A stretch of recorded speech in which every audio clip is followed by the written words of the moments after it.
Hello and welcome to Mixtape Rewind, where we cover the Beastie Boys to the Beach Boys, Stevie Wonder to Kiss, from Anthrax to Zappa,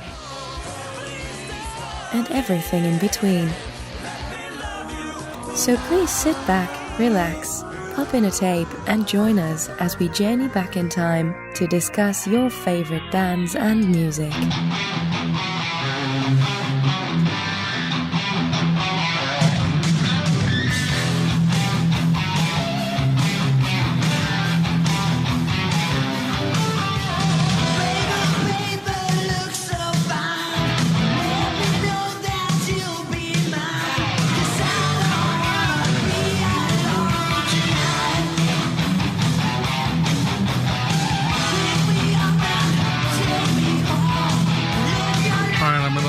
Down a little bit.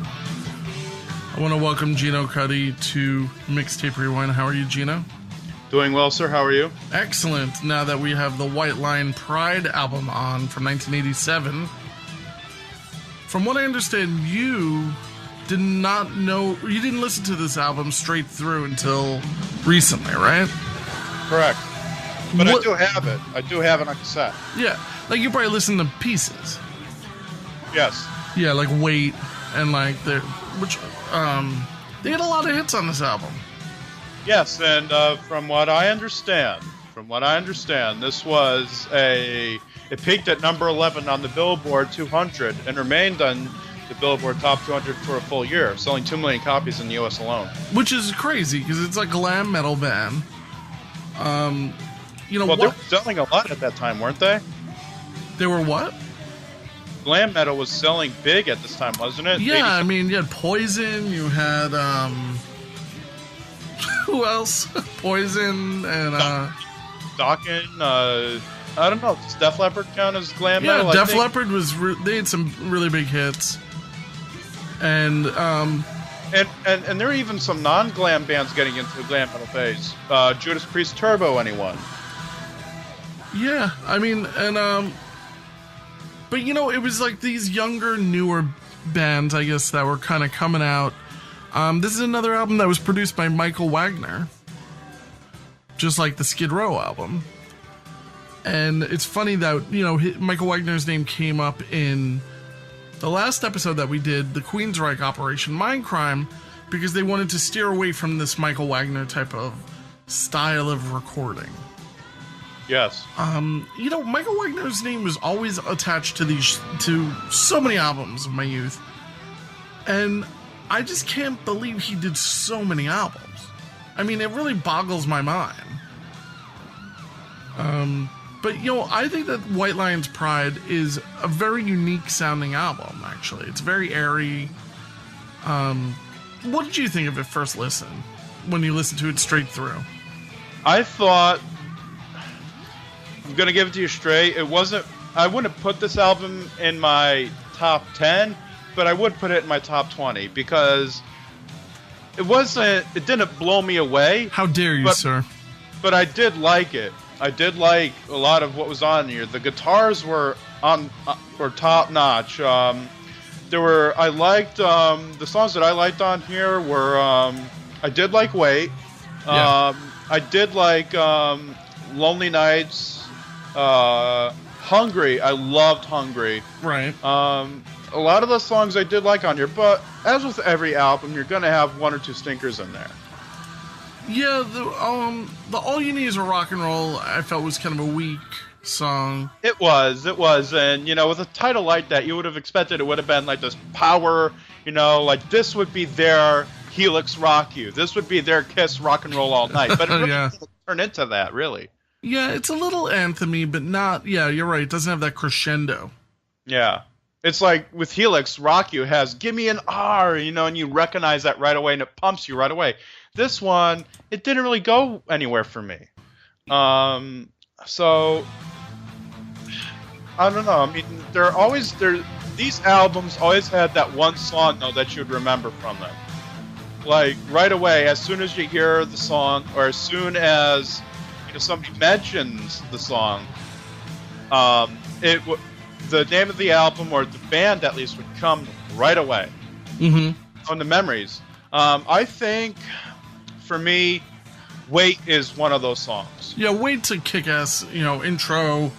One thing, when I was growing up, Vito Bratta, who's the guitarist, was... Very good guitarist, by the way. Yeah, remarkable. Like, a really great guy. He's from Brooklyn, New York. He's Italian. And he is such a tasteful... That was, like, the word that we would always describe Vito Bratta as. Mm-hmm. He's one of the most tasteful players. The guy can play anything. And he has such a command of the instrument. And this coming from a guitarist. There's something about his playing that his guitar solos, and I'm really not that big of a guitar solo fan.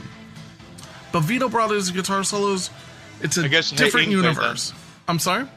I guess you hate Yngwie Malmsteen then. And I've seen Yngwie live. And it can get very wankerish, I think that Yngwie is one of the most talented heavy metal, classical guitarists out there. The guy's a monster. So, especially on some coke. Then let me point this question to you then. Okay. You say you're not a big guitar solo fan. Oh no, I love guitar solos, but it's not... I find them wankerish. They can get kind of monotonous. What I was going to ask you is, side question, your thoughts on Tony Iommi's Heaven and Hell guitar solo. I'd have to listen to it and critique it. Tony Iommi, it's such a... I'd have to listen to it. And I think he's an exception to the rule because, he was like one of the founders and he did such a good job at what he did. Mm-hmm. He like really laid the groundwork for a lot of this stuff, but we're sidetracking. Well, the thing is Vito Bratta really modeled his guitar playing based upon Eddie Van Halen. Yes. And it's weird because when... We always considered that Vito Bratta was the weirdest looking guy in rock. Like, he just is a weird looking guy. But now if you look at him, he really kind of looks like Eddie Van Halen. It's a very strange thing when you look back and you compare the way people look. I got to see Vito Bratta play once in a different band. He played with a small band in L'Amour's East, which was in Brooklyn. And it was a really interesting experience because his sound is his sound. As soon as you hear him playing like this, like right now, I can listen to this all day.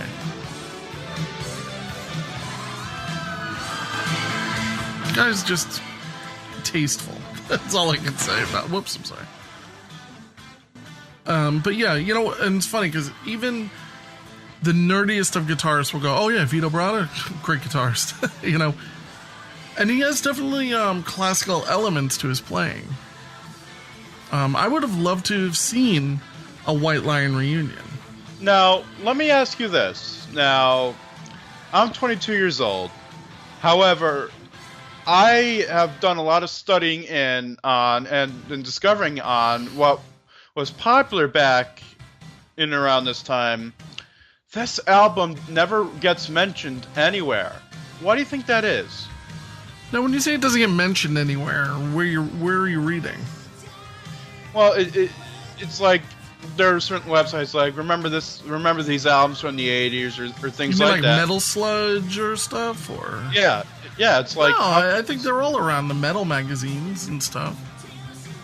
I remember they were in every issue of every magazine that they belonged in. Well, okay, yeah, back then, right? Yeah. Oh, you're saying in history. Yeah, I'm saying like now. How come albums like Def Leppard's Pyromania and Skid Row's Debut, like the one that we reviewed, have gone on to become great successes, and people still remember Skid Row to this day, but yet nobody really talks about White Lion anymore. I'll tell you why. This album. Because they broke up, and that was it. It's a shame that they broke up. For whatever reason, Vito Bratta decided to not rejoin White Lion. There's a lot of interesting videos on YouTube if you look it up. And if you look it up, Mike Tramp is talking about in a few interviews how he would love to do a reunion. Mm-hmm. And another thing is Mike Tramp has a great voice, I think. He also is a great frontman for the band. Great looking guy. What nationality is Mike Tramp? He's not English. I think they're Danish. Yeah, Danish. Yeah. And who else do you have in this band? You have James Lomenzo on bass and vocals, and Greg D'Angelo on drums. A lot of guys from Italy, and Paisans. Yeah, Paisans. Kabish, and we have basically they broke up while they were at the height of their career, right? Yeah, it's like and they vanished. And that was sadly the story of a lot of bands back then too. They had a videotape called Live at the Ritz that was recorded in the city. It was an MTV concert special. Yep. And that came out on VHS. Another one that they shot was One Night in Tokyo. I do not own those. They are on YouTube, but those are ones I think I would like to purchase. And they toured with all the big guys. They first opened up for Fraley's Comet, which I'm one of the few people that really liked Fraley's Comet. And then they went on to open for Aerosmith, Ozzy Osbourne, Kiss. Yep. And then they found really major success with AC/DC on their Blow Up Your Video tour. Oh, okay, I gotta ask you since you brought up Fraley's Comet. Which do you prefer, Fraley's Comet or Vinnie Vincent Invasion? Vinnie Vincent Invasion.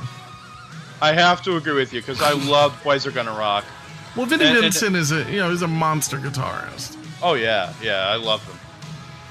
But who'd I rather hang out with might be the second question, and I'd rather hang out with Ace Frehley.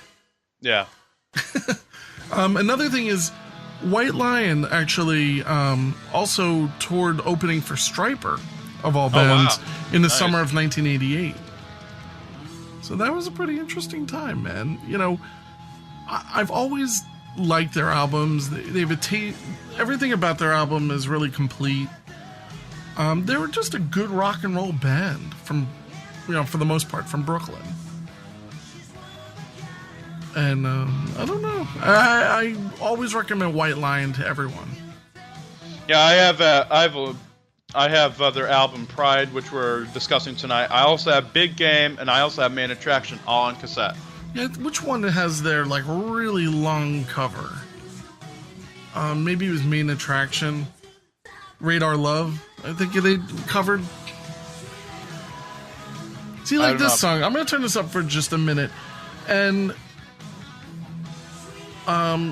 this has a great hook, but it's a little bit of a dated sound. Yeah, but I still love that sound, dude, because I attribute that sound with the time that was fun. Yeah, it was. Whenever I hear stuff like this, I remember you were talking about the cover of Radar Love. That was off Big Game. Oh, okay.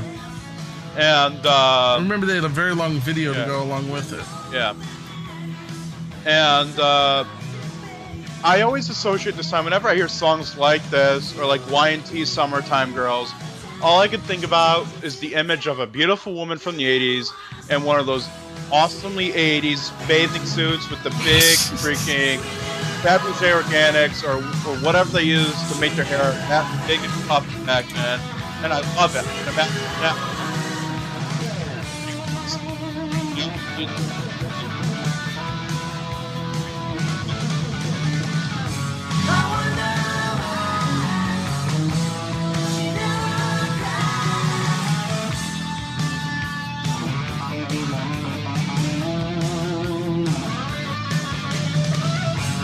So yeah, this guitar, his little guitar solos and his little moments are just incredible, like this. Mm-hmm.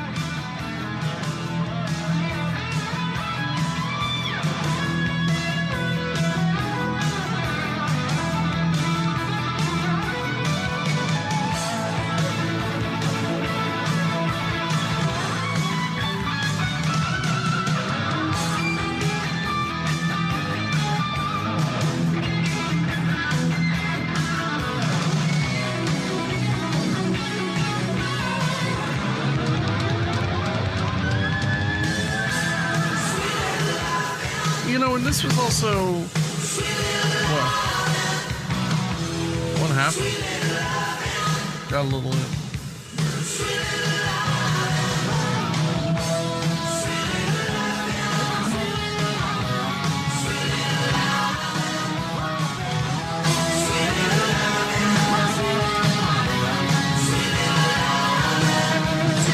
So yeah, like this album came out in a time where I wasn't sure whether what kind of music I wanted to play. I was listening to a lot of different music.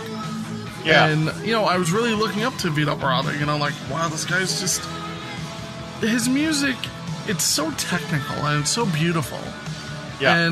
But it's so approachable because When the Children Cry, for instance, it's such a simple song, and yes, it's an easy song to play. I love the acoustics, the acoustic guitar, and that, because that's, because a lot of the bands around this time would do that. They would use the acoustic guitar, but I don't think that anybody's ever done it as well as it's done here. I mean, When the Children Cry is it's up there with the power ballads.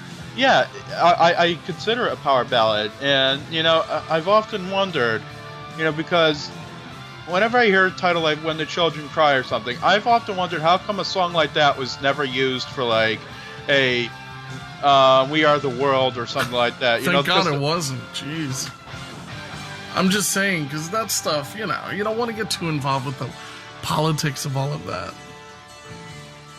Something like that is so corrupt. Who knows? Yeah. You lend a song to a movement, and all of a sudden, you lose control of your song. And "We Are the World" is, it's a tough song to get through. I think, anyway. I remember all the cheesiness that surrounded that when it was released. So let me ask you, what do you think about Hearing Aid? I think that we're listening to White Lion Pride, and I don't want to talk about any other albums. So this also came out on Casablanca Records. Yeah, the only thing I'm familiar with them is that they used to do a lot with Giorgio Moroder back in the day. And Kiss, Kiss was on Casablanca. And they actually had 4 hits off this album, which I'm really kind of surprised. They had Wait, Tell Me, When the Children Cry, of course, and All You Need Is Rock and Roll. I'm sorry, they weren't hits, they were singles. Yeah. It's funny. It says here Atlantic, so I'm kind of thinking that it came out on Atlantic. It didn't come out on. Yeah, it featured 2 top 10 hits too, which were Wait and When the Children Cry. Yeah. Yeah. Because When the Children Cry was actually a tremendous hit for them. It was a big MTV hit, and back then you could be an MTV star. Yeah. And you're making money. I'm sorry? Headbangers Ball. Yeah, but this would be played outside of Headbangers Ball. This would be in like the regular rotation of Madonna, of regular, top 40, top 40 countdown videos, that type of thing. Mm-hmm. And this tour went for a long time. It went from July 1987 to the spring of 1989. So they were working long hours and hard hours too with the promotion of this album too. So you got to give these guys credit for that too. Yeah, I have to wonder if maybe the tour took a toll on Vito Bratta and he just decided to hang it up. I mean, I'm hoping that they made some serious money. It's hard to say. Well, this is only their second album now. No, I mean in general, in their whole career. Hopefully before he kind of hung it up, he was able to walk away with some cash in the bank. Yeah, because he did do great work on this album. But they sold a crap load of albums, even though they never found the same success, they still were, well known. Mm-hmm. I bought all their albums when they came out, like Main Attraction and Big Game. As I said, I have them all on cassette. But I will admit, when Big Game came out, I ran out and bought it, and I was let down. It was not what I wanted. In retrospect, it's still a good album, but it just wasn't what I wanted. It just fell flat of your expectations because of this mammoth of an album. Yeah, I mean, also, music was changing at that point. You wanted to hear something a little bit more raw. I don't know what White Lion could have done differently. Yeah, was that when grunge was starting to become really, really popular? I'd say 89 is a good year before it hit mainstream. Yeah. 89, you're looking at bands like maybe the Black Crowes were getting a little bit more popular. Mm-hmm. Skid Row. Yep. A little bit, dirtier bands, Yeah, just listening to Slave to the Grind the other day. Great in album. the car. Yeah, and what you were saying there was right. It was a lot heavier and a lot grittier than the debut album. Oh, by far. As soon as you listen to that album. Oh, yeah, like the title track, I'm telling you. Oh, my God. So, yeah, like, this song to me is a little bit of a fizzle. It's not that big, it's not that great of a song. What is this, All You Need Is Rock and Roll? No. Yeah, Lady of the Valley. I kind of like this song, It's got actually. hooks, it's got hooks. It's all right. It's a middle of the road song. I want to put it in my top. It reminds me of Blue Oyster Cult. I don't know why. It's a good song. I mean... Yeah, I like this song.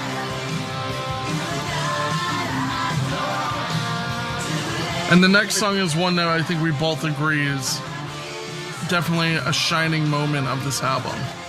And I'm going to turn it up a little. Probably a shining moment in all glam metal. Think about it. One of. I've rewound this part 100 times before in my life. Alright, let's crank it up a little bit.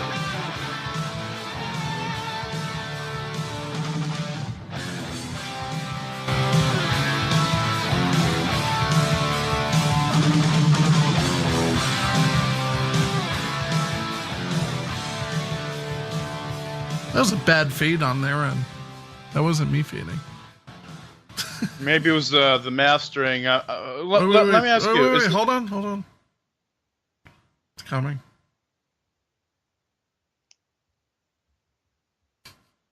Maybe. It's a great beginning of a song.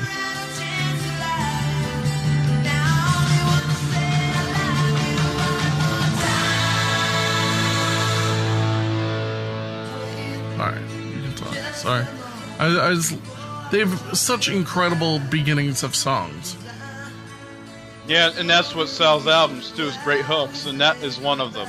This should have been the first song on the whole album. Although Hungry's a great song, but this really gets your attention. Especially right here.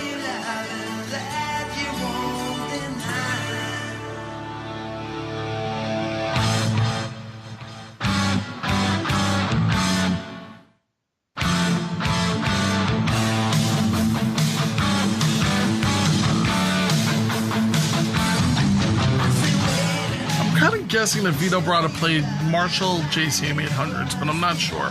He might have played Mesa Boogie, so I'm going to look this up.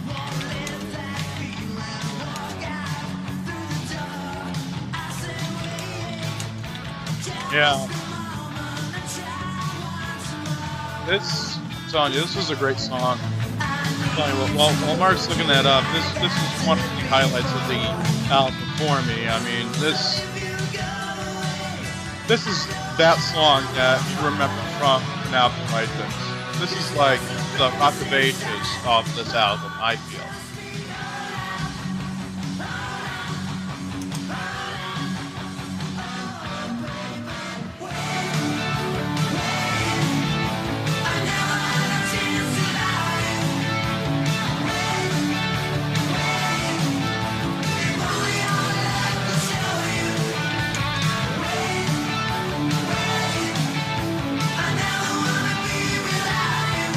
Yeah, Mike Tramp. It's interesting to note that he considers Pride to be the best White Lion album. It is. Yeah, and he feels he and Vito Bratta existed as one person when writing the songs, and the band was at its prime at this time, which I have to agree with. Listen to this guitar solo.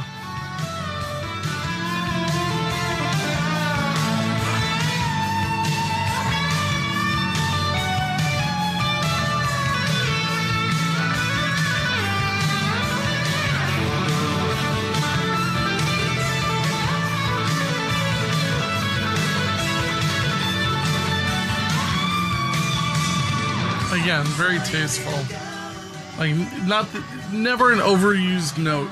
Yeah, I mean, I find a lot of guitar players, you know, I'm gonna get a little blue here, but they like to stroke their own guitar head, if you know what I mean. Yeah, they're wankers. Yeah. Yeah, I mean, it's like, yeah, I'm a guitarist. I can play a guitar really well. Listen to this. This guy, Vito Bratta, he sounds like he's a very humble guy. Like, yeah, I could play, but I'm not gonna make you feel like crap because you can't. Vito Bratta, believe it or not, had an instructional videotape. I have it around here somewhere. And I'm sure it's on YouTube. And if it's not, you got to transfer that. And yeah, that's put that up as an exclusive to Mixtape Rewind. So yeah, it looks as though he did use Marshall JCM 800s in the studio. Yeah. Which is basically your... I'm going to say it's your best Marshall amp of the 80s. Maybe even... I think they phased them out in the late 80s. But that's... Here's some bands that use JCM 800s. Me. I have a JCM 800 combo, but the JCM 800 is used by Jane's Addiction. Nice. I think Green Day might have used them on their first album, which is a great guitar sound. This band, I think maybe Metallica. I'm not 100% sure on that. But everybody was using JCM 800s because they were loud, powerful, and just American-made nonsense. Or British. I don't know where Marshall's made. This I could have done without. This part of the album. I mean, I get it. It's supposed to be a rowdy party. Yeah.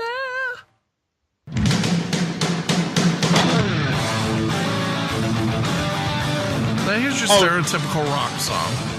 Oh, is this all you need is rock and roll? Yeah. Yeah. Again, this song.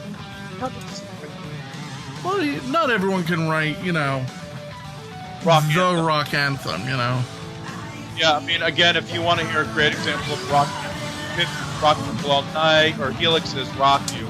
Two awesome rock music. Yes, I agree with you. Now, have you ever heard the demos for this album? No, I have not. Oh, those I have to get you those. They're really cool. Like I'm gonna guess that they were recorded on 4-track, and they're really good. That's the thing. Yeah. The recording is a little bit less, very much less stellar. But the performance is there on the tape, and it really is really good. It's all right, man. I've listened to worse quality. I've listened to worse. Yeah, I mean, it's always worth it. You know, demos, I love demos. Oh, I do as well. I mean, I'm so honored and so glad to have the Cleavage demo. I mean, it's not the best thing in the world, but I still love having it. I still love having it. I have no problem with Cleavage. I don't think any band does. You mean the band. Yeah. Wah, wah, wah. If I may quote Scott Baio. If I may quote Archall Jr., wowsy, wow, wow. Wow. Yeah. Wow. Yeah, so this song is kind of like... I don't hate it. You can take it or leave it. Yeah, it's not... This is probably one of those songs on the album that I would fast forward through. I mean, the guitar work is great, but, just the writing was not strong here. It's a filler song. Yeah. And it's amazing that this song became a hit. I don't know if it did become a hit. I'm going to guess it didn't. Let's listen to this non-hit. What was a single? What? Well, they thought it was good enough to become a single. Yeah.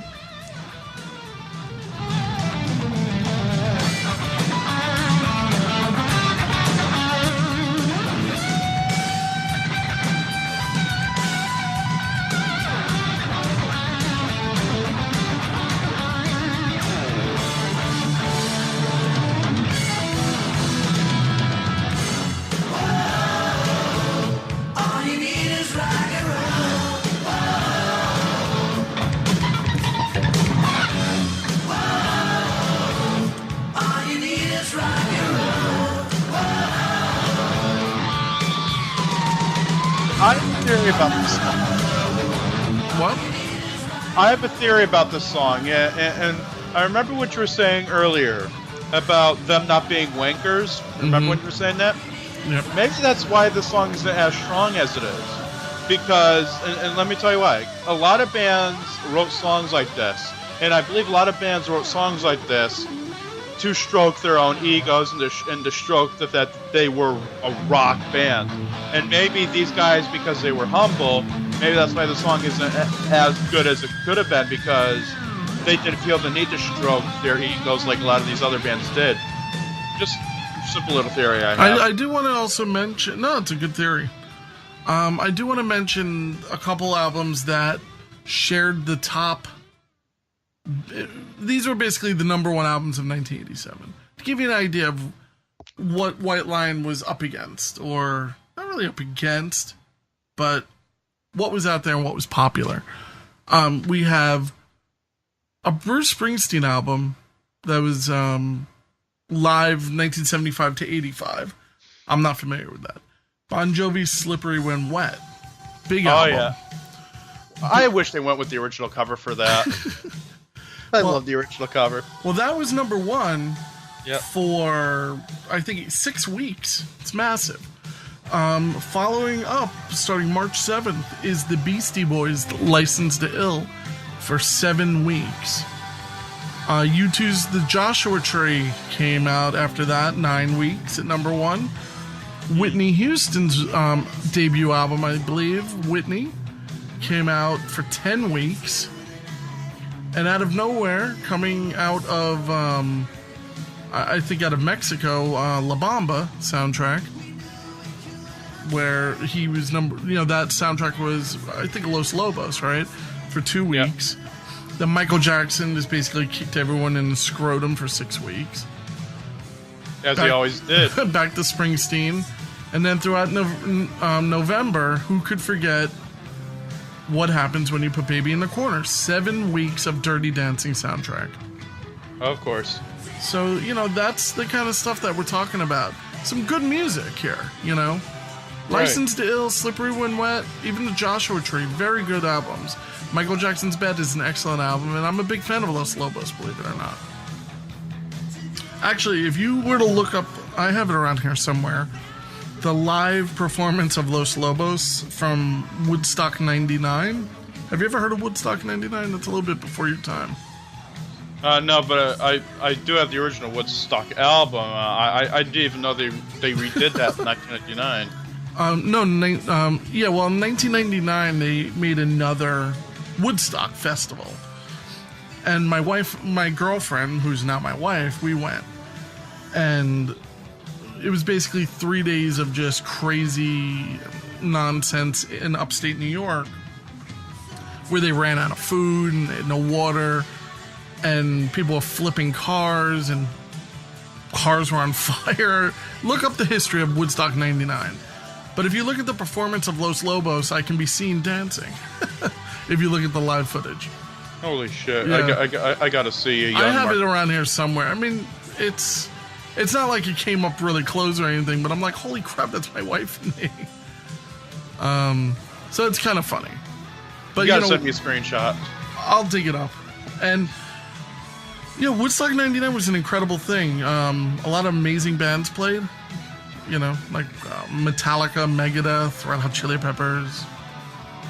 Nice. I don't remember the rest. I was there for John Frusciante. I'm talking over one of the greater songs on the album. Great moment right there. People should really go out and buy this album or download it. Do whatever you need to do to get it, but it's such a good album. It is. It's a good driving album. Yeah, or riding a bike album. You want to know what I do? This is funny. What I do is I take all my music collection, and this is going into that music collection, and I put it into my SAMP music collection, because I play GTA San Andreas multiplayer. I'm probably one of the last people who plays the PC version of that in this whole world. And it's like I just go in there and I just drive around because I have nobody to join the server, so it's like I am legend. But you know what I do? I get in the car and I drive around and I put songs like this, like that are on this album on, and I would definitely put this album in there and just drive around mindlessly. Either if it's in the car or if it's in an airplane, I'll put this album on. Fly over Los Santos. By the way, I just want to play this end of this because I love this part. The whole end of this song is so incredible.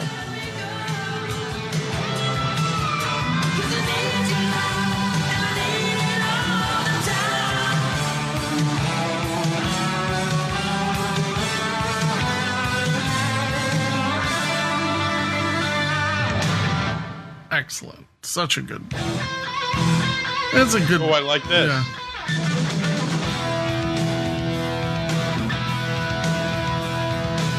What a great guitar sound. Oh, yeah. I love it.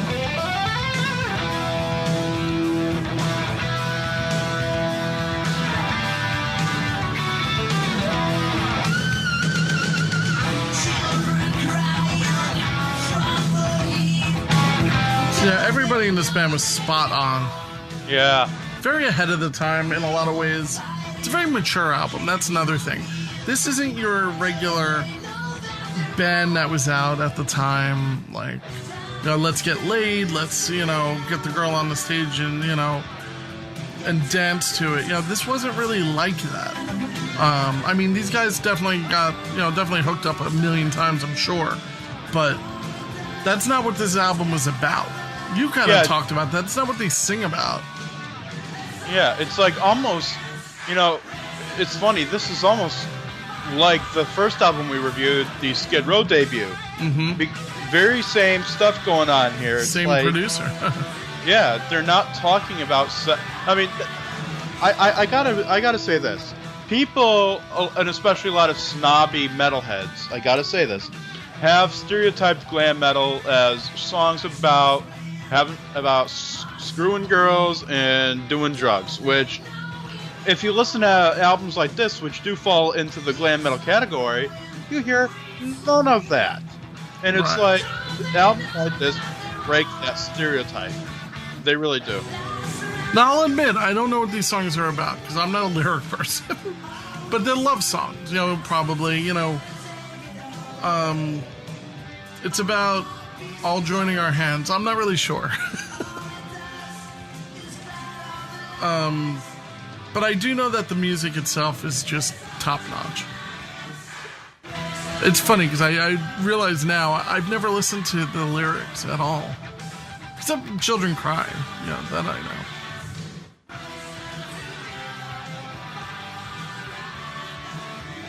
And it seems like they celebrate women a little bit more. Like Lady of the Valley, and it's showing like the sensitive side of men.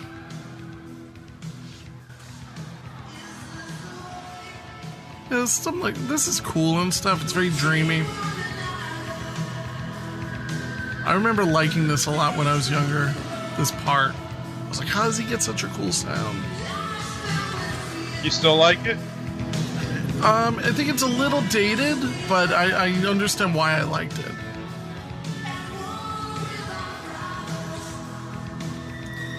That.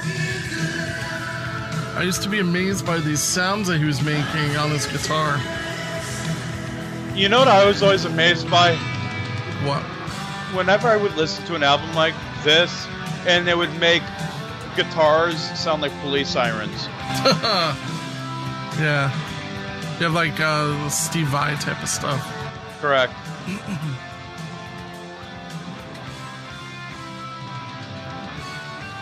Oh, it's such a big sound. This is a little too anthemy for my taste, but... Well, a lot of this stuff, you know, a lot of this stuff I feel would fall into the AOR category too. Say that again, Geno? A lot of this stuff I feel would fall into the AOR category.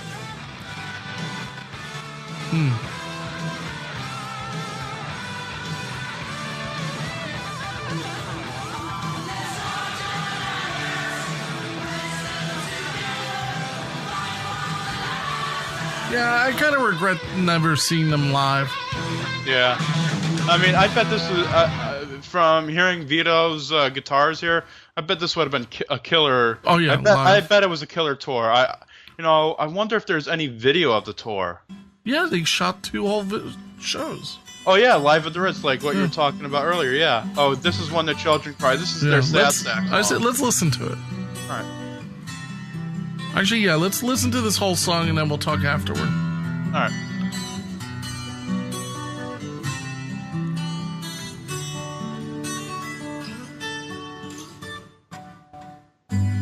Little child, dry your crying eyes. How can I explain the fear you feel inside?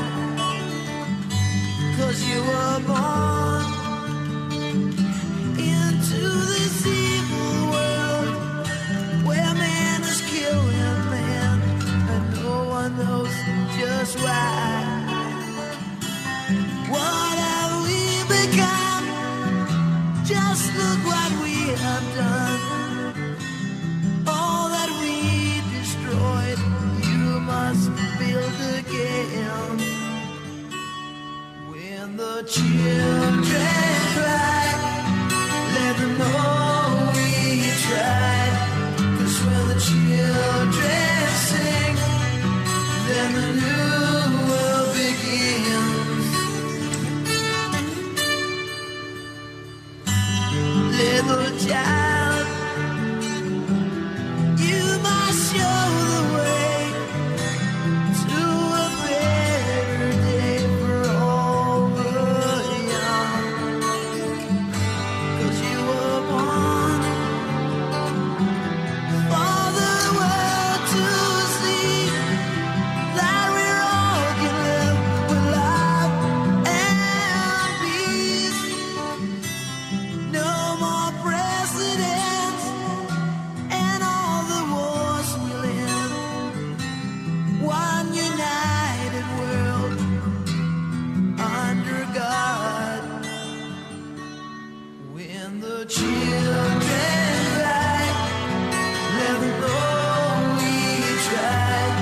'Cause when the children sing, then the new world begins.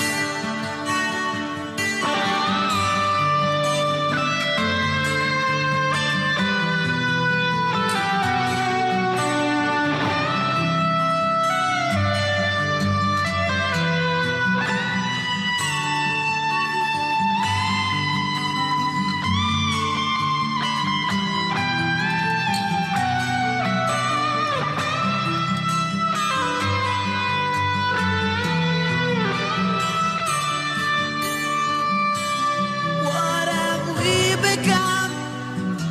Just look what we have done. All that we destroyed, you must build again.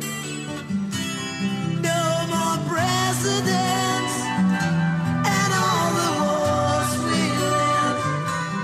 One united world under God. When the children cry, let them know we tried. 'Cause when the children fight, let them know it ain't right. When the children pray, let them know the way. 'Cause when the children sing, let them know it begins.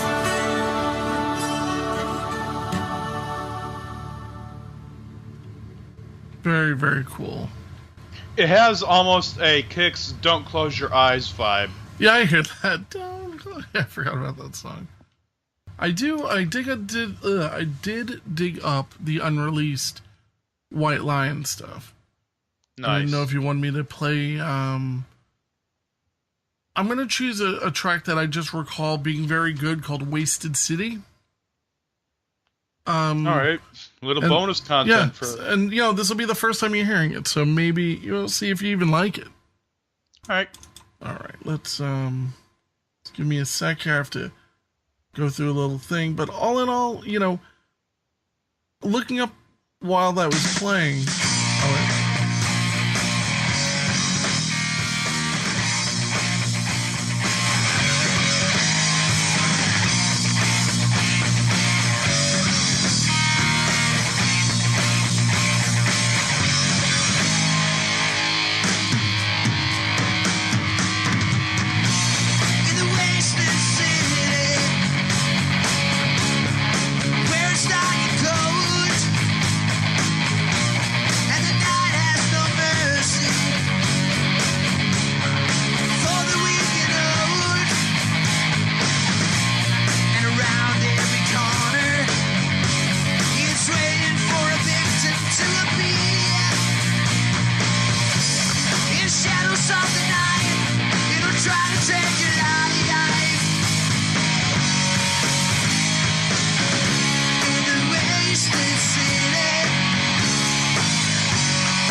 This is very, very raw.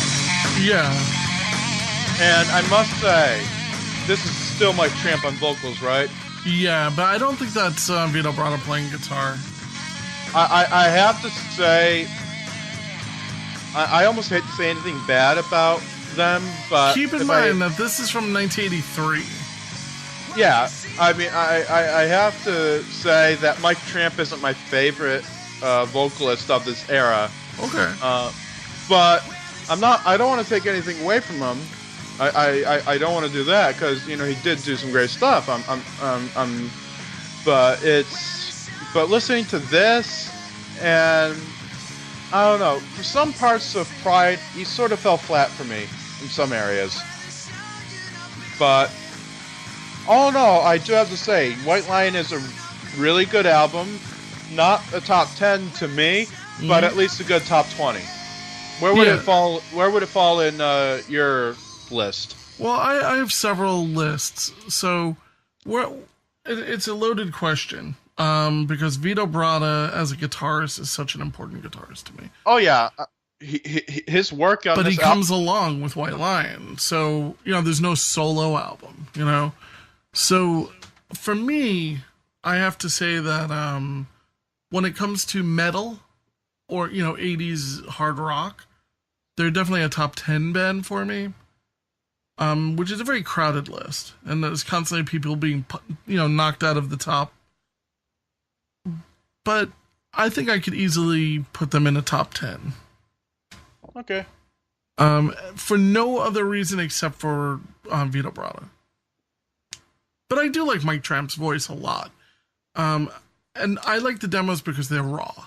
I personally like that a lot. Yeah. But it's not for everyone. That's why I like demos. I love demos. I have several, and I love going back and listening to the demos. And sometimes it's shocking to hear just how much they sound like the finished product. Like I have a demo for Agents, Stick to Your Guns, and it almost sounds the same as the final product. It's amazing.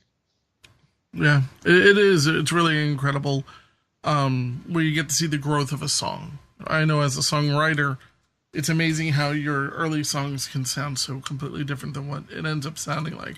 So you were telling me about an album that you want to record and became very controversial. It's the most controversial album that we've ever recorded. And you're going to be recording this collection of works. So I'm looking forward to listening to that. I think our audience will be right there listening in and checking it out. What is the guy's name? Arch Hall Jr. Yeah. So I wish you luck on that one, man. It sounds like it's going to be an exciting experiment. Thank you. Thank you. And thanks to all of our listeners. Subscribe to this podcast. Mixtape Rewind. Go to VHS Rewind right now. Rewind Nation is coming and it can't be stopped unless it's rewound. Unless the tape breaks. Yeah, or wears out. Yeah, and you better get on the Rewind Nation train quick before we fast forward. Don't put a magnet on top of us. Please. All right, and don't leave us out in the hot sun. Never. Please, be kind, Rewind. Yes. Geno, Cuddy, thank you very much for getting together this evening. Thank you, Mr. Jeacoma. Thank you, and I'll talk to you next time. Talk to you later, sir. Thank you so much.